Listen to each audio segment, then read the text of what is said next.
Even before Team USA won the gold medal at the Olympics, we knew that this was the last run for this group. KD, LeBron, Steph, all of these guys are not going to be in the 2028 Olympics. They're not going to be a part of Team USA moving forward, and that is an Olympics that the US is hosting in LA. And it's also become abundantly clear that the rest of the world is catching up and has caught up to Team USA. It's no longer easy for these guys to just run through the tournament. And concerningly for Team USA, that coincides with a dip in talent for this new generation. Obviously, Team USA still has a ton of talent to pick from, but they're just not on the level of guys like KD, Steph, and LeBron historically. So I wanted to take a look forward at 2028 and talk about who is going to be on the roster and why this could easily be a team that won't even medal in the next Olympics. And this conversation for me has to begin with three guys, one of which was on Team USA in 2024 and the other two which did not make the roster. And that is Jalen Brunson, Jaylen Brown, and the guy that was on the team, Jayson Tatum, because it's a real possibility that as a consequence of this gold medal run in 2024, the team looks dramatically worse in 2028 than it could have. Jalen Brunson is a little bit of a question mark for me, considering he's a smaller guard. He's going to be 31, 32 years old at the time of the 2028 Olympics, but he certainly was a candidate for this team and was left off the roster. And as a result, he might not decide to be on the team in 2028. The other two guys, of course, are Jaylen Brown, who there was a lot of drama and controversy about him not being selected as the alternate for Kawhi Leonard. And then, of course, Jayson Tatum. Both of those guys would be assets to Team USA in 2028. If either Jaylen Brown or Jayson Tatum said, hey, that I want to play for the team, they would absolutely be assets to the team. They'd be two of the best players on the team. And when we go through the actual roster, potential roster here in a little bit, you'll see how important Tatum and Brown could potentially be. But there's no guarantee that they're going to actually agree to be on the team. For Brown, that's because of the selection process. Same thing for Brunson. And for Tatum, it's just because he didn't play. And I know it became a meme. I know it became something that people made fun of him about. But the Jayson Tatum thing was a little bit different because it's not like he's someone that just showed up to the 2024 Olympics because he's a top 15 player and then didn't play. Jayson Tatum has been a part of Team USA at all age levels since he was like 17 years old. He played on the under 18 teams. He played on the under 21 teams. He played on World Cup teams. He's played on Olympic teams. And for him to be part of that program for almost a decade and be an afterthought on, yes, an unbelievably talented gold medal winning 2024 team, but Tatum expected to get real minutes on that team. He wouldn't have shown up otherwise, and he's been part of the program. He didn't come in and out of the program. He didn't decide not to play for certain teams and then play for others. He'd been there the whole time, and it's absolutely realistic to expect that his feelings might be hurt so much to the point that he just won't play in 2028. And the conversation for the 2028 team in terms of them being good enough to get another gold medal begins with those three guys. If Brunson is still good enough at 31, 32 years old, and if Brown and Tatum want to play, I think all three of those guys are going to be on the roster. Having said that, let's get to the actual potential roster. And let's start with the strength of this team. The most depth that this team has to pick from is in the backcourt. It's with the guard spots. I've already talked about Jalen Brunson. Let's go ahead and put him up on the list. Let's talk about the pool of guards here to pick from for Team USA in 2028. Obviously, I'm not really accounting for like upcoming draft picks because you don't really know if those guys are going to be any good. We're going to talk about Cooper Flag a little bit later, and I'm also aging out a lot of these guys. I don't think we're going to have 36-year-olds playing on Team USA in 2028. So the pool of guard spots to pick from would be Devin Booker, who I'm kind of counting is still within that age range that he could certainly play for the team just like Brunson, John Morant, De'Aaron Fox, Cade Cunningham, Donovan Mitchell, Tyrese Maxey, Anthony Edwards, and Tyrese Halliburton. That to me is the pool of guards to pick from as of right now. There's different tiers to that. There's different levels to that, guys that may or may not want to play or might fit better or not as well. Obviously, we wouldn't have picked Derek White to be on the 2024 team back in 2020, but he ended up on the team and was really good. And to me, of that group of players, I would pick four of them. I would pick these four guys. Obviously, there's so much opinion to this. I'm expecting you guys to have all kinds of different opinions about this in the comments. But for me, it is Jalen Brunson, Tyrese Halliburton, because of the experience he just had in the Team USA team. Anthony Edwards has to be on the team. And then I'm taking Tyrese Maxey as well. I like his ability to be kind of a spark plug offensive weapon. He provides quickness. Sometimes these Team USA teams end up with like athleticism, but not a lot of quickness. And there's a lot of size on this team. And I just wanted to have Maxey in there as this like quicker athlete, maybe a little bit of a smaller guy, but just that burst of energy. And also, you kind of have to pick guys that might be okay not playing a ton. And I think it's realistic to expect that Tyrese Maxey might be out of the 10-man rotation for Team USA in 2028, but he can still be on the 12-man roster, and I like having Maxey there. Other guys that I considered, Donovan Mitchell, who has done a lot of Team USA stuff in the past, but for whatever reason, I just didn't like his fit with this group. I don't think Cade's going to be good enough. De'Aaron Fox is interesting, but if he doesn't shoot the ball well enough, it's always hard to get those guys to fit on the team. Ja, kind of the same thing. Like, if he's just not going to be able to shoot well, you're not going to give Ja Morant the ball all the time, so he's off the team.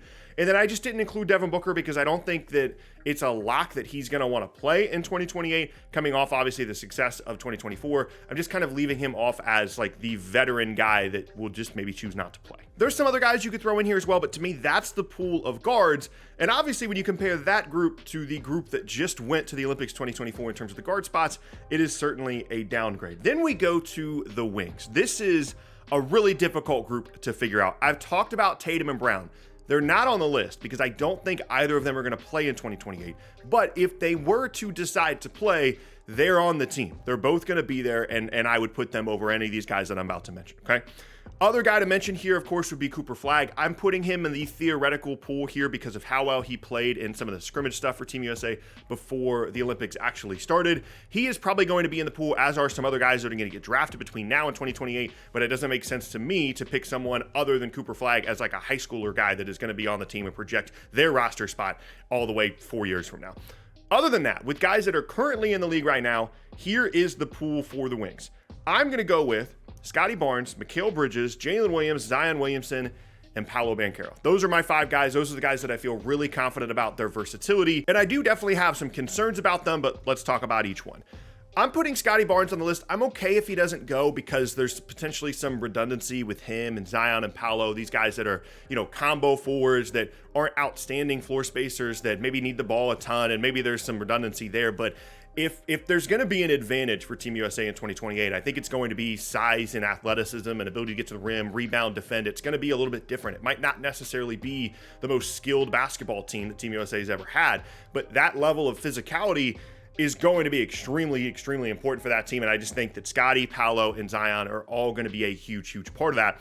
And then I got Jalen Williams on the team here as well as this, wing creator. I think he's going to continue to improve as this in-between piece that can shoot and create and guard. All these guys bring great size. And then I put Mikal Bridges on the roster as a guy that has Team USA experience, is obviously very accustomed to playing on this role player complementary level. He's always healthy. He's always there to play. And I like him, again, as maybe someone that might be in that Tyrese Maxey range that just doesn't play a ton, but I like his spot on the roster. Again, if you want to take Scottie Barnes out and you want to put in Cooper Flagg or one of these other guys that get drafted the next couple of years or one of these bigs that we're going to talk about here in a second, all of that is fine. But that would be my wing group to go with the guards. We got 9 guys just between the wings and the guards, which of course leads us to the big man spots. This is going to be the problem spot for Team USA unless something dramatic happens over the next couple of years in the draft or otherwise.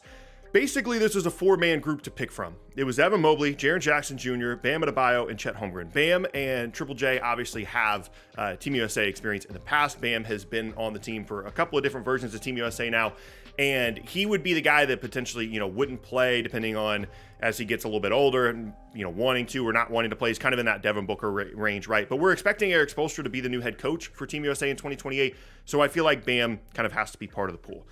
Ultimately, I went with these 3 guys. I went with Chet, Bam, and Triple J. I would like for Evan Mobley to be on the team, and I think there's an argument to be made to take one of those wings off. Maybe you take Scottie Barnes off, maybe you take Zion off, whatever the case may be, and you put Evan Mobley out there. That's fine. He's a part of the pool. I have no issue with picking him for the team. I just get concerned about his lack of offensive improvement, and if he just has to play the full-time 5, what that means in certain matchups against, whoever might be there in 2028, whether Jokic is still playing, obviously Wemby in the size there for France. But it's clear that this is the weak point for Team USA. This is the weak spot for them. It has kind of traditionally been the case because they don't have, true big, strong 5 men. Like these are all like versatile guys. Like Chet's skinny and can shoot and can create. Maybe he plays alongside another big. Bam has kind of always been miscast at the 5, certainly in international play against some of these bigger teams. Jaren Jackson Jr. is another one. So like I'd love to have a big, strong 5 to pick from over the next couple of years, but we don't really have that guy right now. And to me, that's why I would leave this as just a 3-man, big man rotation and bring a couple of those bigger wings like Paolo, like Zion, like Scottie Barnes that can maybe bridge the gap a little bit between the 4 and the 5 and provide so much size at the 4 that it's okay if the 5 is a little bit smaller. And that, to me, is the Team USA group going into 2028 as of right now, not accounting for guys that are going to be drafted. Guards would be Brunson, Halliburton, Edwards, Maxey. The wings would be Barnes, Bridges, Williams, Williamson, and Banchero. And the bigs would be Chet, Bam, and Triple J. And the reason I bring all that up, the reason I do this video in the first place, is because that group makes me very, very nervous. In comparison to, obviously, these all-time greats that we just sent to the Olympics of 2024, LeBron, Steph, KD, all these guys, this is a different kind of group. And there's still plenty of room for these guys to grow and improve over the next couple of seasons. But this is the kind of group that we have seen fail at World Cups, where it's guys that are good, you know, all-star, all-NBA level guys, but they're not generational players. They're not LeBron. They're not KD. They're not Steph. And that would be very concerning for me if I was in charge of Team USA basketball, is this might be the talent level that we'd be working with. And these are all extremely talented players, but it's clear that playing in international play, different rules against some of these teams that play with each other a lot more, the talent gap that Team USA has always experienced that has been able to make up for some of the other things they're not as good at around the margins, that's just not going to be there with a group like this. And if you're someone that is very invested in making sure that Team USA continues their dominance as the basketball power since 2004, since 2008, I should say, this is a group that is going to struggle to continue that level of excellence against a international competition that is definitely getting better and getting closer talent-wise. But let me know down in the comment section below who you think is going to be on the team, who maybe I left out. It's an interesting exercise to go through and pick just American players to play for Team USA.